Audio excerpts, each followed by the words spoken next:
Coucou toi, j'espère que tu vas bien. Je t'accueille aujourd'hui parce qu'on va parler de tirage de tarot et notamment du fait de fabriquer tes propres tirages de tarot.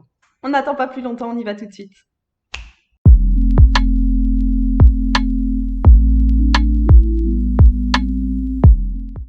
Les tirages de tarot, grosso modo, tu sais, d'avoir une signification pour chacune des positions des cartes, ça sert en gros à deux choses. Déjà, ça va donner aux cartes déjà une certaine signification. Les cartes, elles vont venir répondre à un des aspects de la question qu'on pose généralement. Et ensuite, ça va venir créer un fil conducteur qui permettra de raconter une histoire ou de soulever plusieurs couches d'une même problématique. Alors l'erreur la plus commune chez les personnes qui cherchent à créer des tirages de tarot, c'est de coller simplement ensemble une liste de questions ou de points et appeler ça un tirage global. Mais en fait, les meilleurs tirages pour moi, c'est bien plus qu'une simple liste de questions ou de les forces, les qualités, les machins, quoi.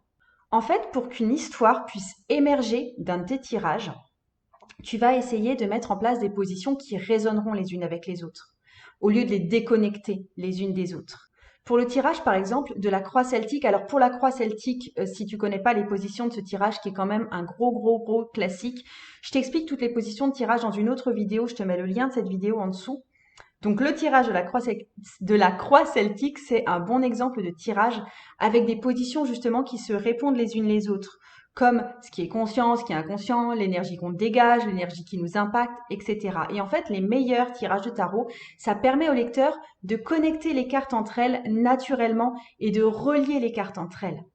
Là, je te montre un tirage classique de la croix celtique. Donc là, on peut lire les deux cartes centrales comme le cœur du problème. C'est déjà deux cartes qui sont fortement liées à la base. Ensuite, on peut lire la ligne horizontale comme une ligne du temps, passé, présent, futur. La ligne verticale de la croix, ça peut être une élévation. Ça, c'est la base, ça, c'est le conscient. Ça, c'est un appel supérieur.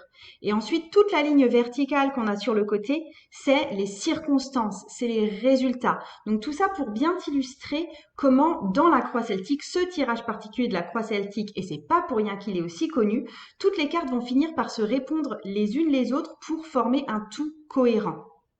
Il y a aussi autre chose que tu peux prendre en compte, c'est que les positions du tirage, elles doivent être spécifiques, mais en même temps pas trop spécifiques. En fait, il faut vraiment aller chercher la nuance, le bon dosage. Si les positions ne sont pas assez spécifiques, le lecteur, il n'aura pas assez de contexte pour lire la carte de façon pertinente. Par exemple, si c'est juste le supérieur ou l'inférieur comme titre de la carte, souvent ce ne sera pas suffisant pour aller creuser dans quelque chose de profond, donner vraiment un cadre à la carte qui va être lue. En même temps, après, si l'indication de position est trop spécifique, la carte, elle peut pas non plus être interprétée de façon libre. Par exemple, ce que dit ton père ou la météo de demain à 16 heures. Là, il n'y a aucun champ d'expression pour la carte en question. Donc, il va falloir trouver cet équilibre, c'est-à-dire chercher des positions qui peuvent être résumées entre 2 à 4 mots. D'accord? Une mini phrase ou quelques mots. C'est ce qui donne en fait une base solide en termes de contexte, mais qui laisse aussi de l'espace pour laisser les cartes parler librement sans être coincées dans une direction. Par exemple, dans les positions les plus courantes, on a le passé influent, la situation actuelle, les événements à venir, le conseil d'action, l'état émotionnel, l'idéal qu'on veut atteindre ou le but, les influences extérieures, les forces bien sûr, les faiblesses bien sûr, les bénéfices, les risques.